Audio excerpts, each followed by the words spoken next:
Hola, espero que estén muy bien. En este video les traigo el unboxing y la review completa de este Smart TV 4K Caley, en este caso serie W, que al parecer es un modelo de este 2022.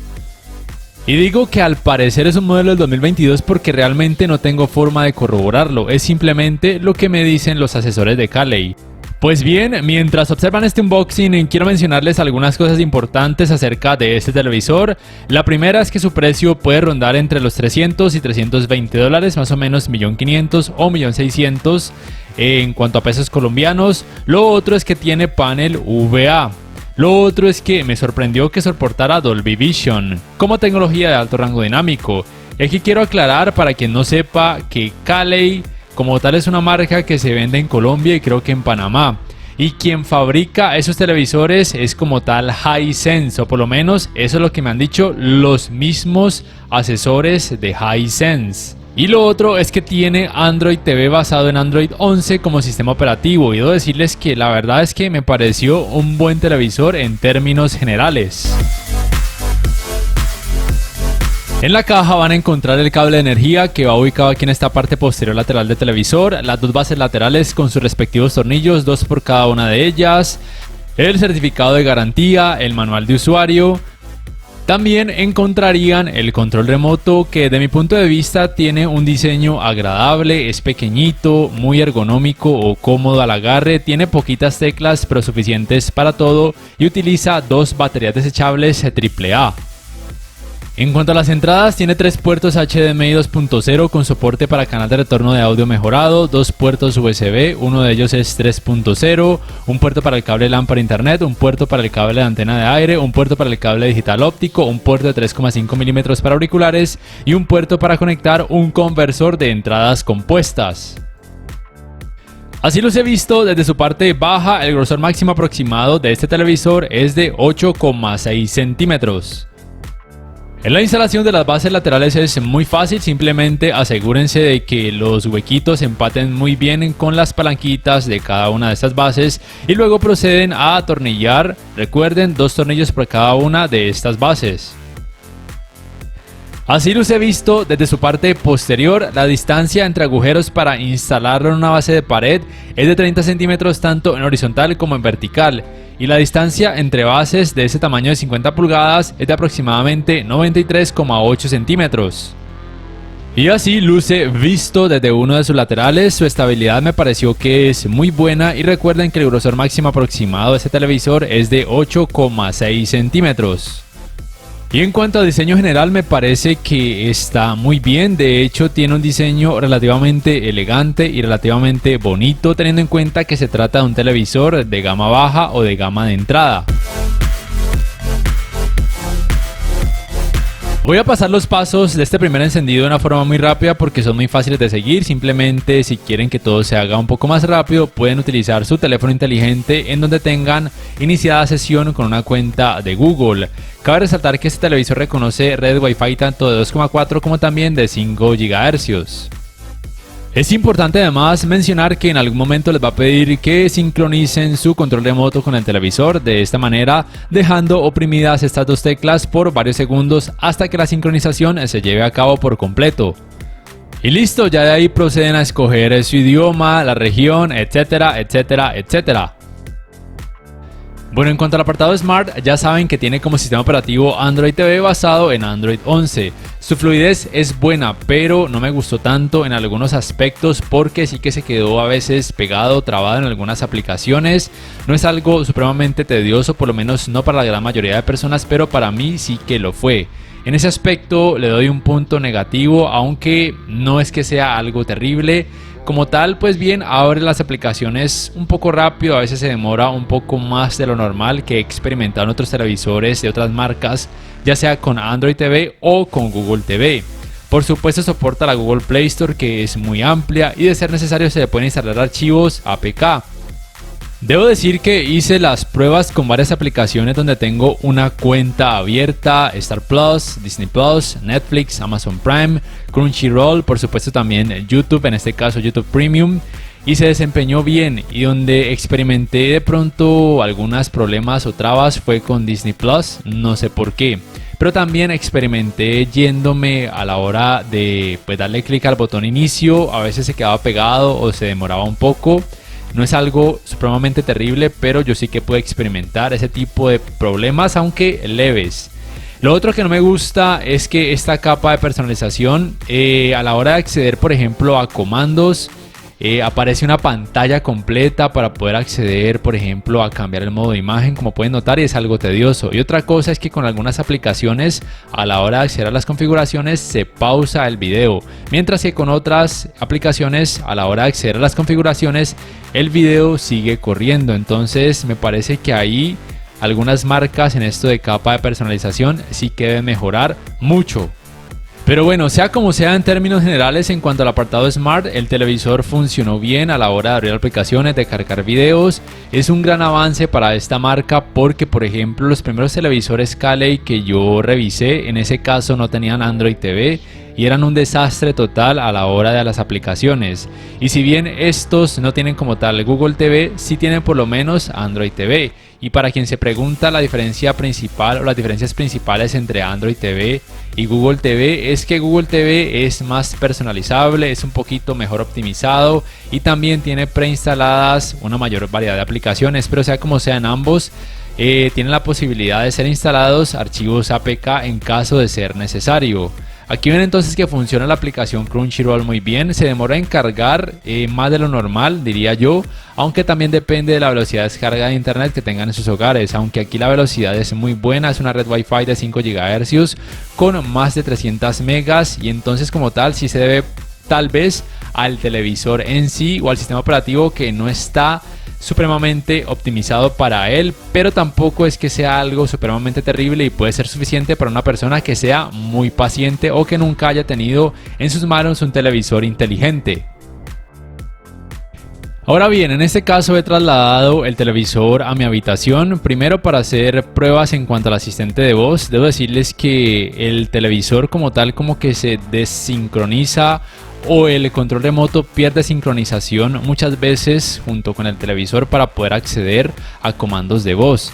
Aquí por ejemplo realmente antes de esto me tocó sincronizarlo 3 veces de esta manera, la misma manera que nos dio al principio con el primer encendido, lo cual me pareció realmente algo muy tedioso. No sé si se trate de mi unidad como tal o de todos los televisores Caley.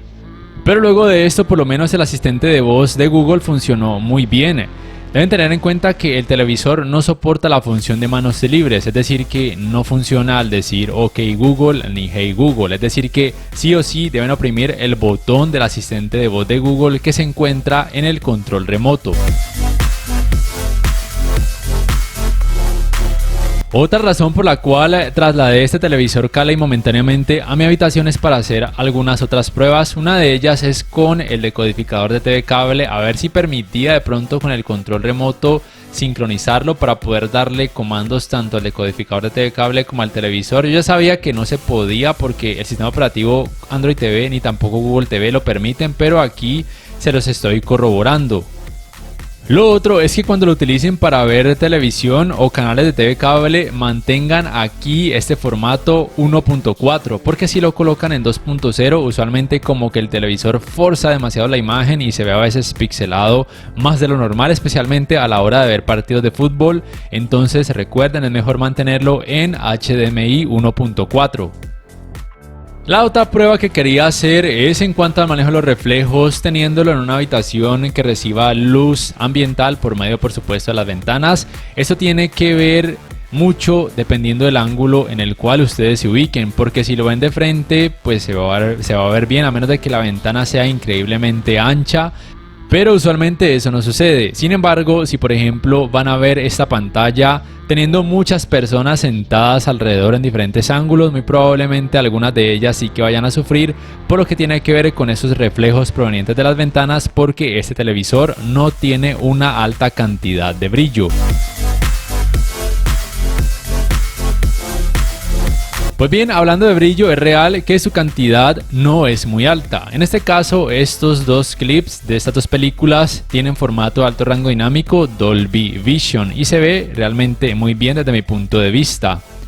Y estos clips tienen como tal formato de alto rango dinámico HDR10 y desde mi punto de vista no se ve mal, el televisor responde bien en cuanto a colores, un contraste más que decente, obviamente no es súper brillante y no la experiencia de alto rango dinámico más brillante por obvias razones, pero en la gama baja nunca van a encontrar un televisor con más de 400 nits de brillo, no sueñen. Pero sea como sea, el televisor está bien para la gama a la que pertenece y el precio que tiene. Pero el televisor tiene un aspecto que me gustó mucho y que me dejó muy sorprendido, y es que tiene un muy buen manejo del movimiento, principalmente a la hora de ver contenido a través de aplicaciones o también en el apartado gaming. Si se van acá a ajustes de imagen, a ajustes avanzados aquí en este parámetro movimiento, van a ver este parámetro compensación de movimiento. Si lo colocan por ejemplo en alto, la fluidez va a ser muy suave con casi nada de efecto de vibración o judder, aunque sí que se pueden notar leves artefactos, pero no me parece algo exagerado ni me parece algo terrible. Y si apagan este aspecto, pues sí que se va a notar mucho efecto judder, aunque en ese caso no se notarían artefactos. Entonces aquí la verdad ya es cuestión de lo que les guste más a ustedes. Si quieren más fluidez, lo colocan en alto aunque se noten artefactos, pero si quieren una experiencia un poco más fílmica lo pueden apagar o por ejemplo colocarlo en centro, en donde no se van a notar artefactos, pero sí se puede notar un leve efecto de vibración o judder. Sin embargo, los resultados también pueden variar mucho dependiendo de cada aplicación. En este caso, por ejemplo, utilizo Star Plus, un partido que está en vivo. Bueno, aquí vieron que se pausó de forma automática solamente con oprimir el botón de configuraciones, lo cual me parece algo muy tedioso. Entonces miren, aquí en parámetro movimiento, ya sea que lo coloquen en alto, en centro o en apagado, realmente no es que se note demasiada mejoría porque el partido está en vivo y también depende mucho de la aplicación como tal, pero por ejemplo ayuda a mejorar un poco ese aspecto en caso de que quieran un poco más de fluidez, lo cual me parece genial en este televisor. Y sí, desde ya les digo que es un televisor de gama baja muy pero muy decente para disfrutar deportes, fútbol, teniendo en cuenta el próximo mundial que se aproxima. Él cumple con los tres aspectos básicos o más importantes a la hora de ver deportes. Uno de ellos fue el manejo del movimiento, que para ser de gama baja me pareció que es muy bueno. El otro es que tiene muy poco efecto de pantalla sucia, aún con este fondo grises si bien se puede notar un poco ese efecto. Lo bueno es que a la hora de ver como tal deportes o un contenido donde en pantalla prime un solo color en un gran porcentaje, me parece que el efecto de pantalla sucia puede pasar prácticamente desapercibido casi que siempre. Y el tercer aspecto importante sería por supuesto el escalado de imagen. Para estos resultados estoy utilizando el modo de imagen cine con contenido que tiene rango dinámico estándar o simplemente contenido sin alto rango dinámico. El trabajo de este televisor en esta área es bueno o de hecho muy bueno para tener en cuenta la gama a la que pertenece, que es gama baja o gama de entrada. Recuerden simplemente que ningún televisor 4K actual va a mostrar resultados en 4K cuando la resolución del contenido sea muy baja. Lo otro es que el escalado de imagen o el trabajo de escalado de imagen del televisor, ya sea este u otro, depende también mucho de la fuente. En este caso, teniendo en cuenta ya sea un decodificador de TV cable o por ejemplo alguna aplicación que transmita partidos de fútbol. No le pueden exigir mucho a un televisor de gama baja, pero tampoco es que su comportamiento sea malo. De hecho, me pareció que es bueno en términos generales. Otro aspecto más o menos importante, pero que no es crucial a la hora de ver deportes teniendo en cuenta el próximo mundial de fútbol que se aproxima, es su sistema de sonido. Me sorprendió, me pareció que es muy bueno para ser un televisor de 50 pulgadas. Tiene una potencia de 20 watts, soporta canal de retorno de audio mejorado y también Dolby Atmos. Aquí les dejo una prueba para que se puedan hacer una idea del rendimiento del sistema de sonido de este Smart TV Caley de 50 pulgadas 4K.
En cuanto al rendimiento en escenas oscuras, tanto cuando el contenido tiene algún tipo de tecnología de alto rango dinámico, en este caso Dolby Vision, me pareció que está muy bien, no hay efecto de Black Crush. Y si bien se puede notar algo de nubosidad y leves resplandores en pantalla, pues es algo normal porque el televisor como tal no soporta ni Full Array ni atenuación local. Es muy difícil o casi imposible encontrar un televisor de gama baja con esas tecnologías. Pero bueno, como tal, para ser un televisor de gama baja de bajo presupuesto, tiene un rendimiento más que decente en esta área. En cuanto al apartado gaming, es importante mencionar que estas pruebas las realizo con una Xbox Series X. Las resoluciones que soporta este televisor son 4K, 1080p y 720p. El televisor sí permite Dolby Vision y también Dolby Vision para gaming, pero no soporta ni frecuencias de actualización variables ni tampoco modo automático de baja latencia. Aquí ven que la consola arroja muchas partes rojas, pero esto es porque aquí en entradas en modo HDMI soportado deben cambiarlo a 2.0 para poder en este caso que se muestren tecnologías de alto rango dinámico. Le vamos a dar atrás, volvemos a detalles del TV y aquí ven entonces que ya se chulean más palomitas en verde. Como tal, el televisor soporta Dolby Vision para gaming, pero la consola avisa que al activar esta tecnología de alto rango dinámico probablemente pueda afectar de forma levemente negativa el tiempo de input lag o retraso de entrada. El televisor no tiene modo juego como tal. A eso se refiere el hecho de que no soporte modo automático de baja latencia principalmente. Estos son los dos modos de Dolby Vision en cuanto a modo imagen que me arroja. Me parece que el tiempo de input lag en la práctica se comporta bien. No tengo un dispositivo que me permita medir esos tiempos, pero probablemente ronde entre los 13 y 15 milisegundos aproximadamente, que en la práctica me parece que no está para nada mal. Y así se vería con la tecnología de alto rango dinámico HDR10. Para eso simplemente se van a la consola y desactivan el Dolby Vision para gaming. Desde mi punto de vista me gusta más como se ve así con HDR10, no exagera los colores y además hay más opciones en cuanto a modos de imagen y me parece que el tiempo de input lag es prácticamente igual con cada uno de esos modos de imagen. Me parece que está bien, tal vez pueda rondar entre los 11 y 13 milisegundos aproximadamente. Y en la práctica como tal, vuelvo y repito, se desempeña muy bien. En este caso voy a dejar el modo de imagen estándar para el resto de la review de este apartado gaming de este televisor Caley 4K. Y sí, como tal, me pareció un televisor más que bueno para un gamer que no sea demasiado exigente. Aún para aquel que sea exigente, pues no le puede pedir más a un televisor de 50 pulgadas que pueda costar entre 300 y 320 dólares con resolución 4K. En cuanto a colores, me parece que muestra buenos resultados, tiene un muy buen manejo del movimiento. Hasta ahora no he experimentado efecto ghosting, por lo menos no mi ojo ni mi cerebro, que no es de un gamer desaforado. Tal vez un gamer entrenado pudiera notar algo de ese efecto, la verdad no lo sé, pero para mí se hizo una experiencia gaming muy amena con todos los videojuegos que he probado hasta ahora. Obviamente va a poder funcionar con la Xbox Series X o con una PlayStation 5, simplemente que el televisor solamente soporta resoluciones 4K, 1080p y 720p con una frecuencia de actualización máxima de hasta 60 Hz, pero probablemente la mayor parte del tiempo sea de 50 Hz, ya que no soporta frecuencia de actualización variable, pero aún así su experiencia gaming me pareció que es muy buena. Vuelvo y recalco teniendo en cuenta que es un televisor de gama de entrada. Como único punto realmente negativo, teniendo en cuenta la gama a la que pertenece este televisor, solamente puedo decir que sus ángulos de visión no son buenos, pero esto es debido a que tiene panel VA, lo cual es normal. Por tal razón, no es la mejor opción cuando muchas personas se sienten alrededor de su pantalla porque van a experimentar sí o sí colores muy lavados o muy blanquecinos. Entonces tengan eso muy presente. Y ya otros aspectos medianamente negativos tienen que ver con el apartado Smart. Uno de ellos es lo que ya mencioné, que sí que experimenté varias trabas, que a veces se quedaba un poco pegado o como que no respondían los comandos del control sino después de varios segundos. Y lo otro es que para acceder a modos de imagen, a veces en algunas aplicaciones se pausa como tal la imagen. En este momento les muestro cuando oprimo el botón de configuraciones. Y lo otro es que para acceder a cambiar el modo de imagen toca hacer todos estos pasos que, si bien para algunas personas tal vez no sea algo tedioso, para mí sí que lo es. Creo que los televisores con Android y Google TV deberían mejorar eso. Hasta ahora he visto que solamente los Sony tienen una capa de personalización mucho mejor en esta área. Y me había faltado mencionar que el televisor por supuesto soporta la función conocida como compartir pantalla o screen mirroring. Hasta ahora solamente he hecho la prueba con un smartphone que tiene Android como sistema operativo. No sé si funcione con uno que tenga sistema operativo de Apple, supondría que sí, iOS, pero la verdad no tengo un dispositivo para poder hacer esa prueba. Ya para terminar, si me preguntan si recomiendo o no este televisor, la verdad es que sí, tiene más ventajas que desventajas. Es una opción más que aceptable para el próximo Mundial de Fútbol y también para ver otro tipo de contenido, especialmente en escenas oscuras porque tiene un buen rendimiento, también tiene bonitos colores, soporta Dolby Vision, pero eso sí, recuerden que para ver, por ejemplo, deportes o películas con muchas personas que deban sentarse alrededor de su pantalla, pues no va a ser la mejor opción porque experimentarían colores muy blanquecinos. Y listo, no siendo más, no sé ustedes qué piensan acerca de este televisor, ¿lo comprarían, sí o no y por qué? Por favor, déjenmelo saber en la caja de comentarios. Si este video les ha gustado, les invito a que por favor le den clic al botón like, que además se suscriban a mi canal si aún no lo hacen, que si pueden adquieran una membresía del canal para que accedan a beneficios extra. Además, de esta forma me apoyarían, y que activen la campanita de notificaciones para que puedan saber al instante cada vez que subo un nuevo video. No siendo más, me despido y nos vemos en la próxima.